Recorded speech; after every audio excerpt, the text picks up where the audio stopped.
Hey everyone, it's Deborah Poneman, founder of Yes to Success, where we share knowledge and tools for you to live your ultimate life, and ageless anti-aging tools for your brain, your body, and your bliss. And today I'm coming to you from beautiful Ojai, California. And I want to share on a topic that I've talked about before, and that is the topic of freedom. But I thought it was time to bring it up again, since there's been a lot of talk lately about the world, and are we losing our freedoms, our hard-fought freedoms? And what is freedom? Is it the right to speak our truth without fear of repercussions? Is it the right to bear arms of any sort? Is it to live in a true democracy in a country where the rights of all are honored and freedom is not denied to some more than it's denied or to others or dictated by a few? So I've been pondering that question, and I began thinking about a different kind of freedom, or actually the basis to outer freedom, and that is inner freedom.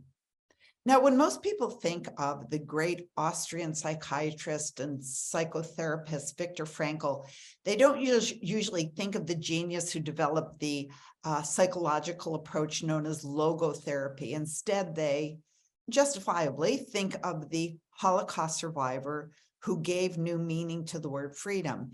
In Frankl's classic book, Man's Search for Meaning, he famously said, "When we are no longer able to change a situation, we are challenged to change ourselves."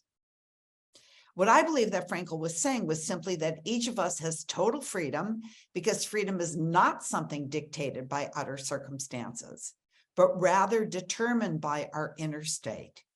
If Frankl could experience freedom in a concentration camp where the absolute worst of human depravity was inflicted on the inmates, can we not experience it when we feel trapped in a job or a relationship or a life circumstance and are more often than not prisoners of our own making?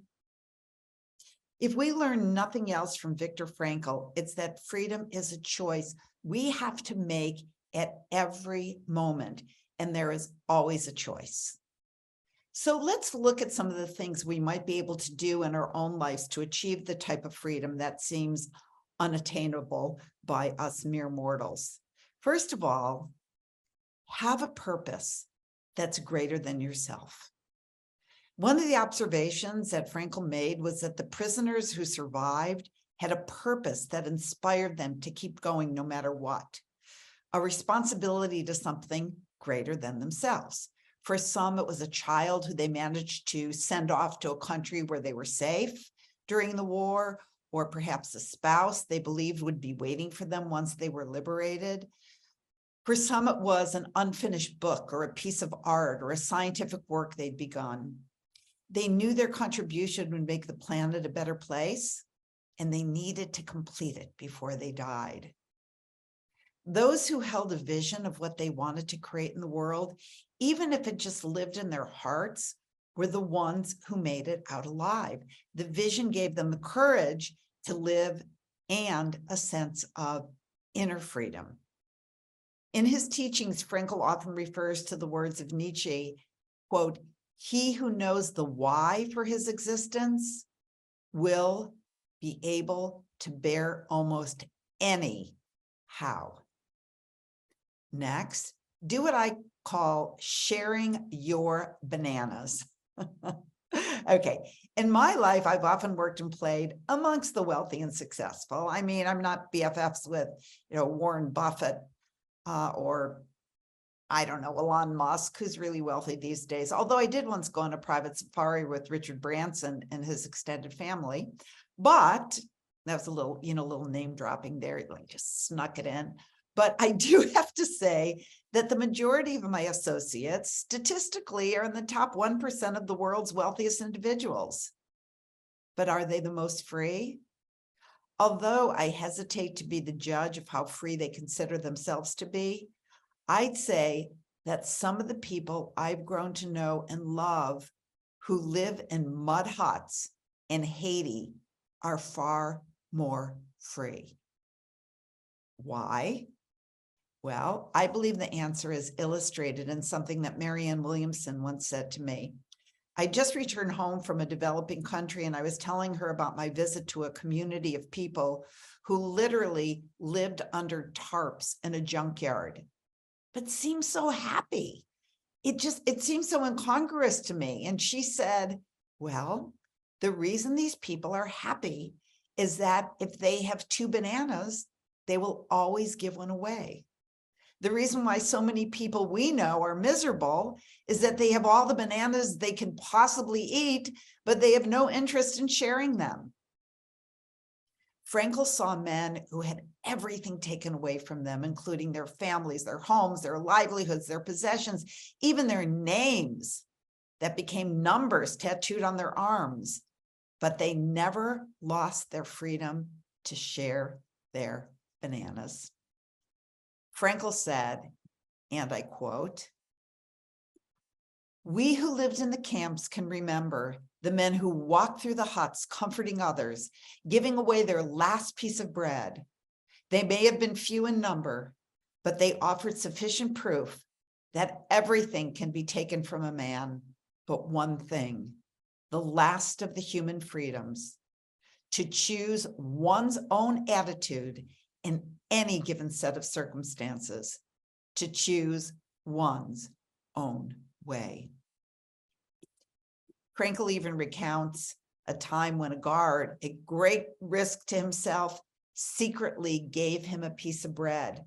Frankl said, "It was far more than the small piece of bread which moved me to tears at the time. It was the human something that this man gave to me, the word and look which accompanied the gift." Next, be a decent human being. Yet, even though there were those who shared their figurative bananas, Frankl also shared the story of the senior warden who was a prisoner himself, but who beat other prisoners even at the tiniest indiscretion, leading Frankl to conclude the mere knowledge that a man was either a camp guard or a prisoner tells almost nothing. Human kindness can be found in all groups, even in those which as a whole would be easy to condemn. And Frankl speculates that there are really only 2 types of people, decent human beings and indecent human beings, and both can be found everywhere. They exist in every group and every society. I look at them as free human beings and captive human beings. Those who are bound by hate are not free. Those who can find a way to love and be decent human beings, even in the most unbearable circumstances, are free. Actually, I just thought of something that is a total aside, but I remember in 1968, when my brother was accepted in Harvard. Now, this is a very big deal because my parents, although my mother was valedictorian of her high school graduating class, she never had the opportunity to go to college.